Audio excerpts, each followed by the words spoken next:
Namaste everyone. So welcome back to FridayTalk with Mr. Kandel. And Mr. Kandel, welcome back to the program again. Yeah, thank you very much, Govinda, and thank you everyone for watching this show. And congratulations, Govinda, for being promoted as a role of manager at Goreto Consultancy, sir. And what are the topics we are going to discuss today? We'll start from Canada. And obviously, when we talk about Canada, IRCC comes in our mind. And IRCC had some update today itself, and it's about international students. So, is it going to impact international students or not? Yeah, so in fact, since 24, there are a lot of changes happening in Canada in terms of international student recruitment, and IRCC has periodically, updated the new policies and all that. So on July 2, we got some notice that they are advising international students and dependents who are accompanying the students to manage financially. For example, if you guys are applying for as a student before September, your annual living cost would be 20,635.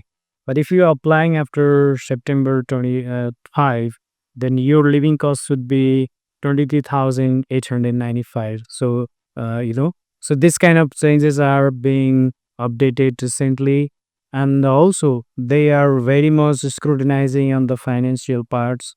So I think it's time for students to be more like informed and do research on what kind of programs they are going to apply in Canada, what is the living expenses and tuition fees and all the expenses happening during their tenure in Canada.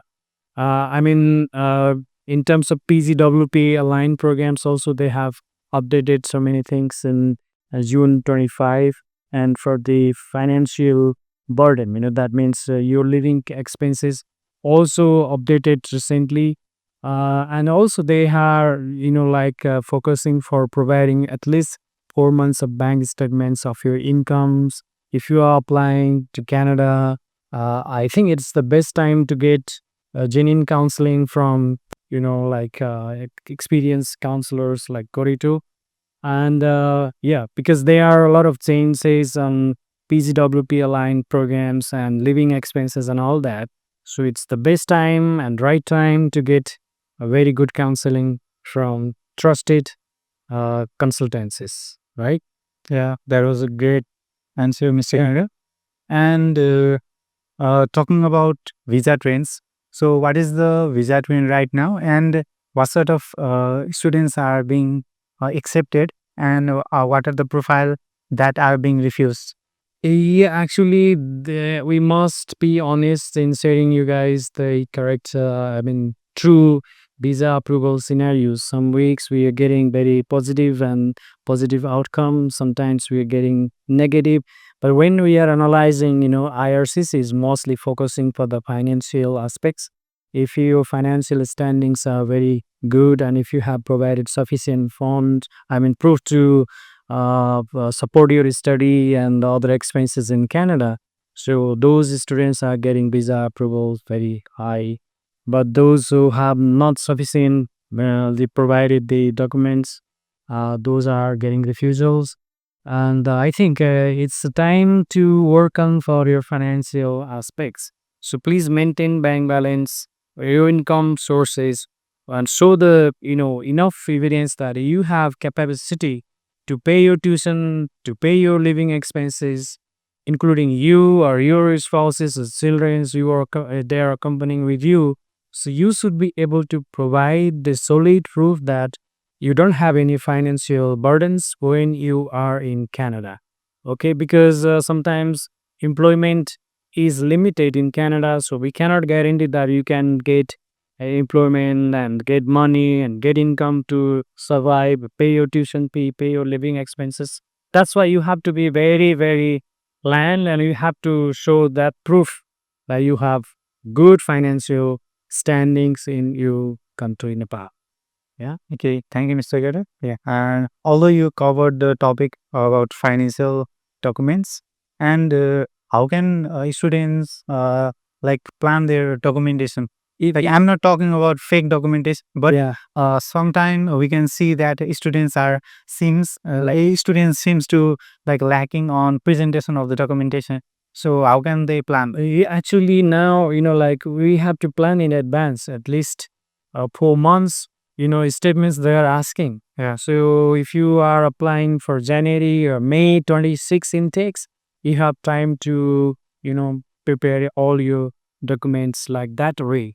So it will be very lengthy, and sometimes it's not going to cover every aspect. So, in terms of financial preparation and how you have to prepare to show your genuine documents to the IRCC, please contact to the branch offices in Goreto.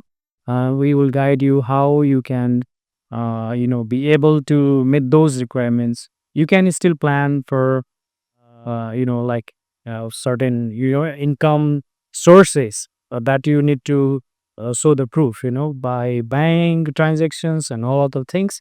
We can guide you how it is possible for you guys, right? Well, So Mr. yeah, so we can guide you. So if you are thinking to study in Canada, please maintain your financial transactions in that way that you can show the proof that you have good and legitimate is well. Okay, let's give some example. Yeah, so you might have some like house rent income, right?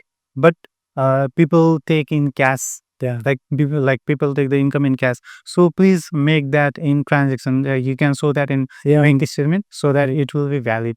Yeah. So that's how. So these are a few examples, but yeah, you have to work on very wisely to show you have legitimate income in your home country. So obviously, you have to prove that in the bank transaction history.